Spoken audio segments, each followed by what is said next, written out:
첫 번째 팀 애리조나 카디널스부터 이야기 시작해보도록 하겠습니다. 그리고 저스틴 팡님 반갑습니다. 제가 알기로 미국에 계신 분이신데 시차가 안 맞았을 텐데 이렇게 이른 아침에 찾아와 주셔서 정말 감사하다는 말씀 전하겠고요. 오늘 방송 재밌게 감사합니다. 들어주셨으면 좋겠습니다. 그래서 애리조나 카디널스부터 이야기 시작해보도록 하겠습니다. 카디널스 8승 9패 그리고 디비전 3위를 기록을 했습니다. 카일러 머리의 팀 컨퍼런스에서도 순위가 10위였어요. 그래서 시즌을 시작할 때 굉장히 큰 기대를 안고 출발을 하긴 했는데 이런 기대에 비해서는 다소 모자랐던 결과였다라고 할 수가 있고요. 시즌 초에 강팀들을 상대로 한 일정이 많았기 때문에 패배가 쌓이긴 했어요.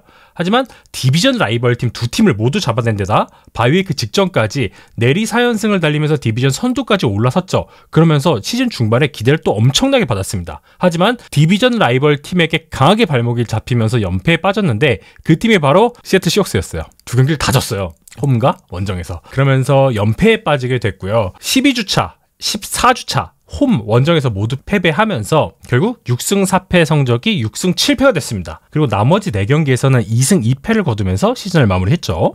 바이위크 전 4연승으로 올라온 분위기가 바이위크 후에 3연패로 확 가라앉은 부분이 시즌 전체를 놓고 봤을 때 굉장히 아쉬웠습니다.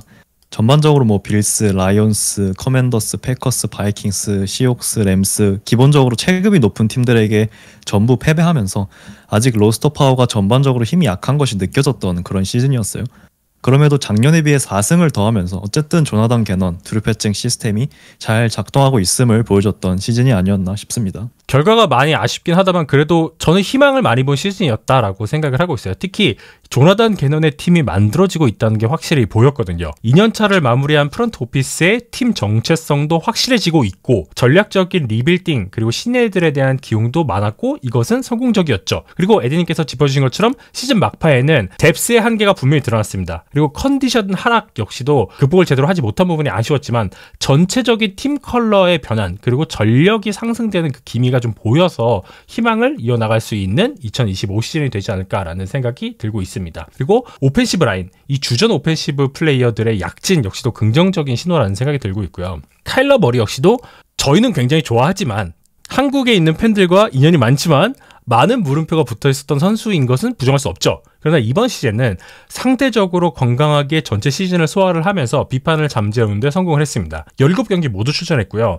팀을 승리로 이끄는 4쿼터 컴백, 즉 역전승을 3번이나 만들어냈어요. 총 26개의 터치다운을 기록을 했고 자신이 단지 리그에서 뛸 수 있는 스타팅 쿼터백이 아니라 리그 전체에서도 어느 정도는 통용될 수 있는 강력한 스타임을 증명한 시즌이었다라는 생각이 들고 있습니다. 저 머리는 본인에게 붙어있던 물음표 한 5개 중에 그래도 3개 정도는 지우지 않았나 싶어요.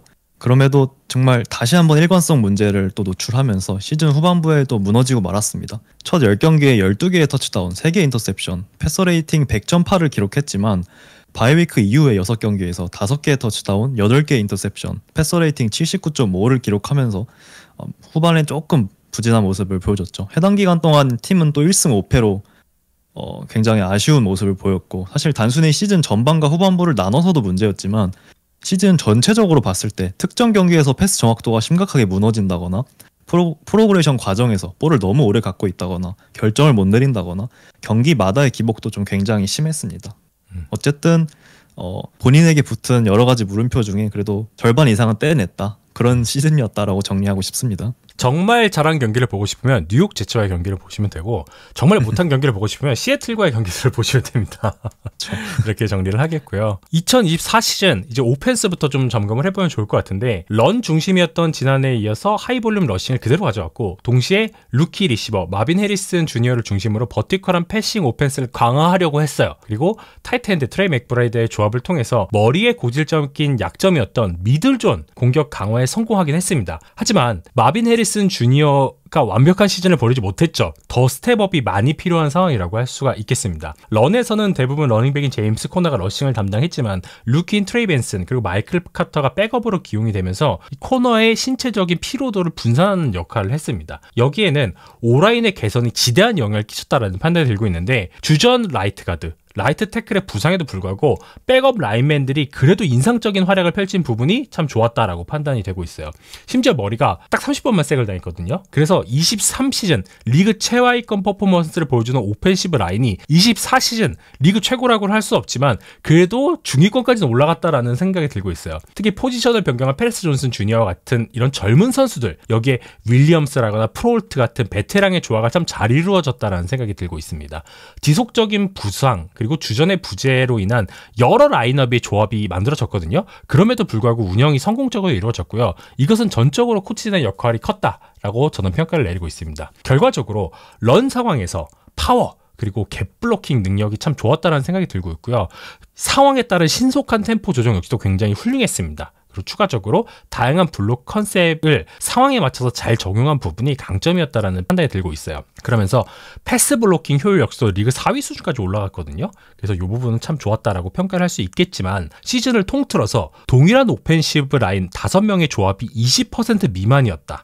이 부분은 선수들의 내구성 이슈를 나타낸다라고 할 수가 있기 때문에 이 부분은 반드시 개선이 필요한 상황이다라는 판단이 들고 있네요. 시즌 중에도 저희가 다뤘지만 패칭이 만들어낸 이 오펜스는 어쨌든 헤비 퍼스널 베이스에 갭 러싱을 헤비하게 쓰고 또 플레이 액션을 헤비하게 쓰는 그런 오펜스였죠. 카디널스는 이제 12, 13 퍼스널의 비중이 43%에 달했고요. 풀링을 적극적으로 활용한 이런 갭 러싱을 앞세워서 러싱 시도당 야드 리그 2위였고요. 러싱당 EPA 5위를 기록하면서 런게임에서 정말 엄청난 퍼포먼스를 보여줬습니다. 여기서 파생되는 플레이 액션 또한 마찬가지였고요. 카일러 머레이는 리그에서 플레이 액션 시도 최다로 5위를 기록했고 플레이 액션으로 획득한 야드도 5위를 기록하는 데 성공을 했습니다. 하지만 아까 말씀드렸듯이 시즌 후반부로 갈수록 이 오펜스는 너무 런에 의존하기 시작했고요. 단순한 형태의 플레이 액션이 반복되기 시작합니다. 패칭은 마빈 해리슨 주니어를 비롯해서 카일러 머레이의 좀 다양한 스킬셋을 100% 활용하는 데 실패했고 이런 문제점들을 드러냈어요. 그 결과 레드존에서의 생산성이 떨어졌고요. 오펜스가 너무 시즌 후반으로 갈수록 예측 가능한 방향으로 흘러가기도 했습니다. 그래서 후반부 카일러 머레이 부진은 사실 온전히 머레이 탓으로는 또 볼 수 없어요. 드류 패칭이 그만큼 많이 비판을 받은 부분이고요. 하지만 어쨌든 킹스버리와 다른 색깔의 오펜스를 확실하게 2년차에 이식을 했고 오펜시브 라인 그리고 스킬 포지션의 전반적인 탤런트를 고려하더라도 패칭은 굉장히 한정된 자원에서 나름 드라마틱한 반전을 이뤄냈음은 확실히 부정할 수 없는 24시즌이었다 이렇게 정리할 수 있을 것 같습니다. 오펜스는 이랬는데 그럼 디펜스는 어땠을까? 이 팀에는 한 명의 막 슈퍼스타 패스 러셔가 있었던 건 아니었어요. 다만 17명의 각기 다른 선수들이 색을 기록할 정도로 굉장히 다양한 선수들이 생산성을 나타내는 그런 퍼포먼스를 기록을 했습니다. 총 41개의 색을 기록을 했고요. 이것은 리그에서 13위에 해당하는 수치입니다. 시즌 전에는 정말 이 디펜스는 허약할 것이다 라는 평가가 굉장히 지배적이었거든요. 하지만 닉 랄리스와 조나단 게넌 체제 아래에서 평균 이상의 단단한 퍼포먼스를 보여줬고요. 다수의 경기에서 팀이 승리하는데 큰 몫을 다했습니다. 다만 이 프레셔 레시오 같은 경우에는 드랍백 스냅 의 3분의 1 수준으로 하위권이었고요. 인사이드 패스러시의 부재 역시도 단점으로 작용을 했습니다. 그래서 이 부분은 저희가 후술하겠지만 오프시즌 무브에서도 나타나는 부분인데요. D라인을 활용한 하이브리드 스킴 운용으로 인해서 박스에 인원이 부족한 운영을 메인으로 가져갔거든요. 그러다 보니까 러싱에서 취약한 모습이 굉장히 많이 드러났어요. 그리고 결정적인 상황에서 이 베이스 패키지의 라인베커를 투입하는 이런 전략적 변화를 취하긴 했는데 이게 시즌 후반으로 가면서 수비로 일부 강팀의 러싱을 통제하는 데는 성공을 했습니다. 여기에는 팀 최고의 스타인 부다 베이커를 위시로 한 다운필드 베테랑들의 활약이 굉장히 인상적이었다라고도 할 수가 있겠는데요. 세이프티인 제일럼 톰슨 그리고 코너백인 게럿 윌리엄스를 주축을 해서 20야드 이상의 빅플레이를 굉장히 많이 억제를 했습니다. 이게 리그 8위 수준이었어요. 그 정도로 굉장히 훌륭했다라고 할 수가 있겠고요. 대신에 빅플레이 미스는 적었는데 이 스킴 자체가 굉장히 보수적이었잖아요. 그래서 이런 보수적인 스킴의 영향으로 턴오버 생산이 낮은 점이 조금 아쉬웠다라는 생각이 들고 있습니다. 정리하자면 기대치를 훨씬 뛰어넘는 인상적인 어떤 선수들의 근성, 조직력 이런 것이 선보여졌고 약한 패스러시 속에서도 공격력이 강한 팀들을 억제하는 데 성공을 했습니다. 동시에 많은 과제가 산적해 있었기 때문에 오프시즌 무브를 통해서 해결이 필요했던 그런 디펜스였다라고 정리를 할 수가 있겠네요. 개인적으로 가장 치명적이었던 거는 이 디펜시브 라인 탤런트의 부재였다고 생각을 해요. 높은 라운드에서 나름 계속해서 투자를 했던 BJ 오줄라리라던가 데리어스 로빈슨 이런 선수들 뿐만 아니라 뭐 데니스 갈덱 이런 선수들이 일제기 부상으로 빠지면서 전반적으로 엣지들의 탤런트는 물론이고요. 단테 스틸, 뭐 LJ 콜리어 이런 선수들의 인테리어 뎁스도 사실은 너무 터무니없는 수준이었습니다. 그럼에도 조나단 게넌의 디펜스는 어쨌든 스냅 전과 스냅 후에 어떤 끊임없이 움직이는 변화무쌍한 색깔을 강하게 보여줬어요. 개인적으로는 바이킹스 디펜스만큼 스냅 전과 후의 변화가 굉장히 심한 디펜스이고 그만큼 변장 커버리지와 심프레셔 등을 적극적으로 활용하는 디펜스였습니다. 부다 베이커를 비롯해서 뭐 제이븐 콜린스, 베런 브라우닝 같은 좀 다재다능한 선수들이 그나마 이런 시스템에서 잘 버텨준 덕분에 최악의 디펜시브 라인 탤런트 속에서도 나름 희망적인 모습을 유지할 수 있었다라고 저는 정리를 하고 싶습니다. 저희가 이런 내용을 바탕으로 해서 카디널스의 오프시즌 무브를 한번 살펴보도록 할게요. 프론트 오피스에서 핵심 보직의 변화는 따로 없었어요. 24시즌? 팀을 그래도 기대보다 잘 이끌었기 때문이죠. 2023시즌부터 오센포드와 게넌 듀오가 빌드업을 주도하고 있고 24시즌은 말씀드린 것처럼 미약하지만 성과가 나타났기 때문에 체제의 안정성을 중시하는 기조는 지속이 됐습니다. 주요 운영진, 스카우트 등 대부분 유임이 됐고요. 이를 바탕으로 해서 공격적으로 FA 그리고 드래프트 전략을 펼치면서 2025년도는 수비진 리빌딩에 역점을 둔 그런 로스터 조정이 주목되는 상황이라고 할 수가 있겠습니다. 카디널스는 제이님께서 말씀해 주신 것처럼 오프시즌에는 이 디펜스 탤런트 보강에 많이 집중을 했어요. FA에서 인테리어 디펜시브 라인인 달빈 톰린슨을 비롯해서 칼라이스 캠벨을 또 데려왔고요. 또 조나단 게넌과 함께한 적이 있는 이글스 출신의 엣지 조시 스웨까지 영입을 했습니다. 거기에 드래프트 1라운드에서 또 월턴 올른이라는 굉장히 유망한 인테리어 디펜시브 라인맨까지 지명한 데 이어서 3라운드에서도 조던 버치라는 또 엣지를 지명하면서 기본적으로 디펜시브 라인을 확실하게 개선하고자 하는 의지를 보여줬습니다. 개인적으로는 작년보다 2단계 이상은 업그레이드된 D라인이 완성됐다라고 생각을 하고요. 거기에 2라운드에서 또 윌 존슨이라는 코너백을 지명하면서 세컨더리에도 차곡차곡 탤런트를 보강하는 데 성공을 했습니다. 근데 드래프트 후에 곧바로 이제 주전 코너백이었던 션 머피 번팅이라는 선수가 무릎 부상으로 시즌 아웃된 점은 좀 아쉬운 점이기도 합니다. 어쨌든 게럿 윌리엄스, 맥스 멜튼, 윌 존슨으로 이어지는 나름 어리고 유망한 코너백 트리오가 또 완성이 된 점도 또 디펜시브 라인과 더불어서 굉장히 좋은 점이다라고 할 수 있겠습니다. 오펜스에서는 패칭이 일단 기본적으로 런을 깔고 가는 코치잖아요. 그래서 오라인 코치로서 저스틴 프라이가 합류한 부분은 좀 인상적이었다라는 생각이 들고 있습니다. 프라이 같은 경우에는 UCLA를 거쳐서 오하이오 스테이트에서 오펜시브 라인 코치를 했던 인사거든요. 그리고 런 게임을 주도했던 인사라고 보시면 되겠는데 페리스 존슨 주니어와 호흡을 맞춰본 바도 있어요. 그래서 이것은 런 게임을 더 안정적으로 가져가겠다라는 의지가 확실히 보이는 인사라는 생각이 들고 있습니다. 뎁스적으로는 분명히 지난 시즌 희망을 보여줬기 때문에 전력을 유지한 조금이라도 더 업그레이드하는 그런 운영이 좀 돋보이는 이번 오프시즌 무브였다라는 생각이 들고 있네요. 오펜스는 사실 큰 변화 없이 이 카일러 머레이, 제임스 코너, 마빈 해리슨 주니어, 트레이 맥브라이드로 이어지는 이 오펜스 코어가 다 유지가 됐고요. 다만 오펜시브 라인에서 조금 이 오펜시브 라인 전체를 업그레이드 해줄 만한 그런 눈에 띄는 보강이 없었다는 게 좀 유일하게 아쉬운 점이 아닐까 싶어요. 가드 윌 에르난데스가 팀을 떠난 대신에 패커스 출신의 가드 로이스 뉴먼을 영입했고 이번 드래프트 6라운드에서 또 뽑은 오펜시브 라인맨 헤이든 코너 정도가 전부입니다. 당장 이런 선수들은 사실 선발 라인업에서 큰 임팩트를 줄 수 있는 선수들은 아니고 로스터 뎁스를 강화하는 정도에 그칠 것으로 보이고요. 어쨌든 페리스 존슨, 에반 브라운, 잘티 프로홀트, 아이제이 아담스, 조나 윌리엄스 이 조합이 다음 시즌에도 유지가 될 가능성이 높아요. 이 선수들이 다치지만 않는다면 어쨌든 안정적인 오펜시브 라인이기 때문에 작년에 비해서 크게 업그레이드는 아니지만 그렇다고 또 다운그레이드는 아니다. 이런 점을 또 알아주시면 될 것 같고 그 외에는 자코비 브리셋이 백업 쿼터백으로 합류하면서 전반적으로 디펜스, 오펜스에 베테랑들이 많이 합류하면서 이 뎁스의 기패를 더했다라고 평가할 수 있을 것 같습니다. 그래서 작년과 비교했을 때 오펜스는 좀 전력 유지 정도 그리고 디펜스는 진짜 엄청난 업그레이드를 했다라고 저는 평가하고 싶습니다. 잘 들었습니다.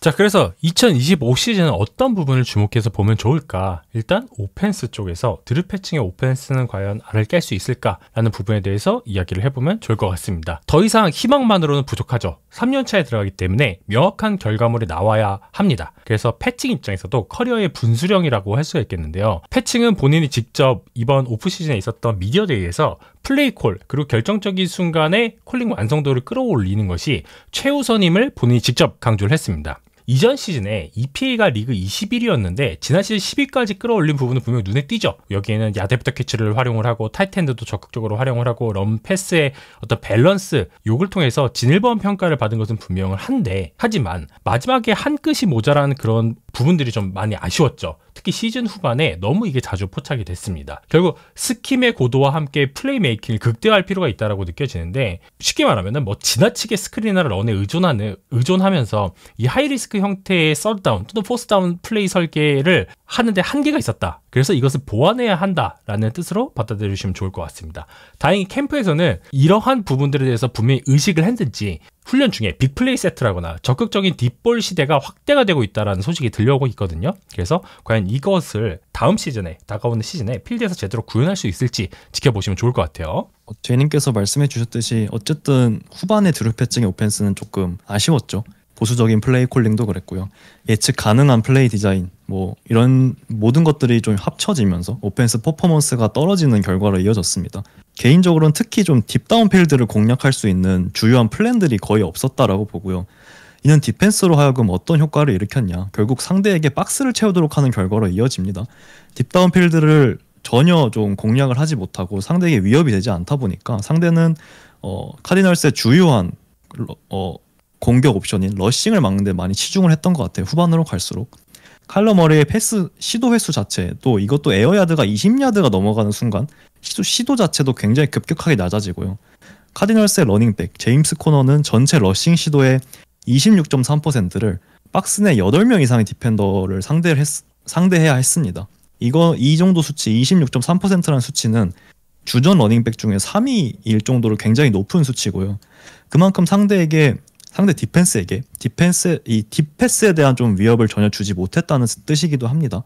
뭐 헤비 퍼스널 그리고 러싱 중심의 오펜스가 잘 정착하긴 했지만 결국 이 오펜스가 잘 굴러가기 위해서는 상대에게 반대급부에 대한 부담도 같이 줘야 된다고 생각을 해요. 그래서 다음 시즌 필요한 거는 결국 뭐 헤비 퍼스널의 비중을 조금 줄이더라도 결국은 마빈 해리슨 주니어를 비롯한 마이클 윌슨, 뭐 그렉 돌치, 제이 존스 같은 다양한 스킬셋을 갖춘 이 리시버들을 조금 더 다운필드에 잘 활용할 수 있는 게 중요하다. 그래서 다운필드 패싱 게임에 더 적극적으로 활용돼야만 한다라고 저는 그렇게 생각을 하고 있습니다. 그래서 이런 것들이 선행되지 않는다면 결국은 또 시즌 후반으로 갈수록 조금 플레이들이 제한되고 한계를 보일 수밖에 없다라고 생각을 해요. 만약에 이것이 잘 된다라고 했을 때는 결국 오펜스의 어떤 하나의 톱니바퀴가 또 생김으로써 잘 돌아가게 될 거다라고 생각을 합니다. 그래서 제이님께서도 아마 좀 이 부분에 대해서 좀 의견이 있으실 것 같은데, 결국은 다음 시즌 카디널스 오펜스에서 가장 주목해야 될 선수는 어떤 선수다라고 좀 뽑아주실 수 있을까요?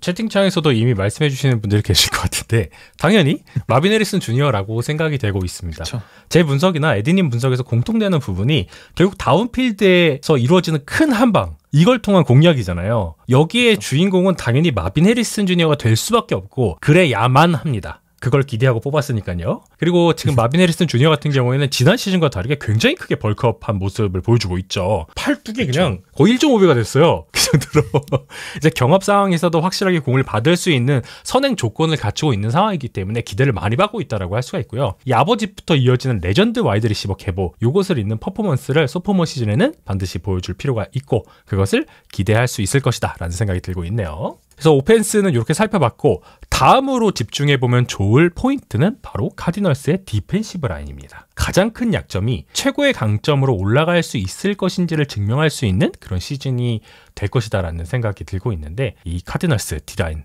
참 기대가 많이 된다라고 할 수가 있겠습니다. 24시즌까지는 분명히 하위권을 전전했죠. 지난 시즌까지만 해도 이 패스러싱 윈레이트라거나 패스블락 윈레이트 같은 지표들이 전부 리그 하위권이었어요. 뭐 생산적인 측면에서도 좀 아쉽긴 했고요. 하지만 언급한 달빈 톰린슨, 그리고 다시 팀에 복귀한 칼레이스 캠벨 등 이런 베테랑 선수들과 1, 2년 차의 퍼스트 라운드, 이런 상위권 라운드의 젊은 선수들의 조합이 극적으로 업그레이드를 지금 현재 뎁스적으로 만들어낸 상황이에요. 카디널스를 오랫동안 지켜봐 주신 분들은 아시겠지만 지금 카디널스 D라인 뎁스가 진짜 이례적일 정도로 우수한 로테이션 자원들이 넘쳐나는 상황입니다. 진짜 뎁스 보면 깜짝 놀래요. 그래서 실제로 일부 스타터급 선수들의 방출이 필요한가 싶을 정도로 뎁스가 너무 풍부하거든요. 지난 시즌까지 1.5군이었던 선수 중에 누가 잘릴지 모르는 상황입니다. 이 닉 랄리스 같은 경우에는 신속한 로테이션 그리고 가변적인 프론트 운영을 추구하기 때문에 구단은 이것에 맞춰진 인력 수급을 하기 위해서 힘썼고 최고의 로테이션 뎁스를 꾸려놨어요. 근데 너무 풍부하다. 과분할 정도로. 물론 좋은 상황이란 뜻이에요. 이런 부분은 매주 바뀌는 상대 스킴에 적응하는 이 랄리스의 디펜스를 선사하기에 최고의 환경이 갖춰진 그런 상황이라고 해석할 수 있겠습니다. 그렇죠. 사실 카디널스는 펠컨스만큼이나 이 D라인 탤런트가 부족했던 팀이었죠. 이번에 오프시즌에 진짜 제대로 보강을 하면서 제이님 말씀대로 정말 차원이 다른 D라인이 완성이 됐습니다. 어쨌든 지난 시즌 가장 큰 문제였던 전반적인 프레셔 생산 그리고 특히 인테리어에서 위협적인 패스러시 부재 이런 것들을 한방 해결해 줄 수 있는 여러 인사들이 단행이 됐습니다. 개인적으로 뭐 조시 스웨트, 칼라이스 캠벨, 달빈 톰린슨, 월턴 올른, 베런 브라우닝으로 이어지는 이 디펜시브 라인은 못해도 리그 평균 이상으로 쳐야 되지 않을까 싶고요. 이제 이런 D라인을 보면 자연스럽게 22시즌 이글스 디펜스가 좀 생각이 나요. 조나단 게넌이 이끌던 이 이글스 디펜스도 굉장히 좋은 디펜시브 라인을 앞세워서 어쨌든 슈퍼볼 진출에 성공했던 그룹이었거든요. 그만큼 저는 이번에 디펜시브 라인이 좋아진 이 카디널스 디펜스 굉장히 기대가 되고 특히 이게 조나단 게넌이기 때문에 기대를 안 할 수가 없는 것 같습니다. 그래서 개인적으로 이 많은 선수들 중에 가장 조금 주목하고 싶은 선수는 39살에 접어든 이 칼라이스 캠벨인 것 같아요. 홈타운 복귀가 진짜 지금 몇 년 만인지 모르겠는데 진짜 정말 오랜만에 홈타운을 복귀했죠. 이 노장에게 뭐를 기대할 수 있냐라고 하실 수 있지만 캠벨의 최근 행보들을 보면 본인이 속해 있던 팀의 이 디펜시브 라인은 정말 항상 한 단계 이상 업그레이드하는 인물입니다. 잭슨빌 제규어스 때도 그랬고요. 볼티모어 레이븐스 때도 그랬고 애틀란타 펠컨스 때도 그랬고 작년에 마이애미 돌핀스에서도 전부 그랬습니다.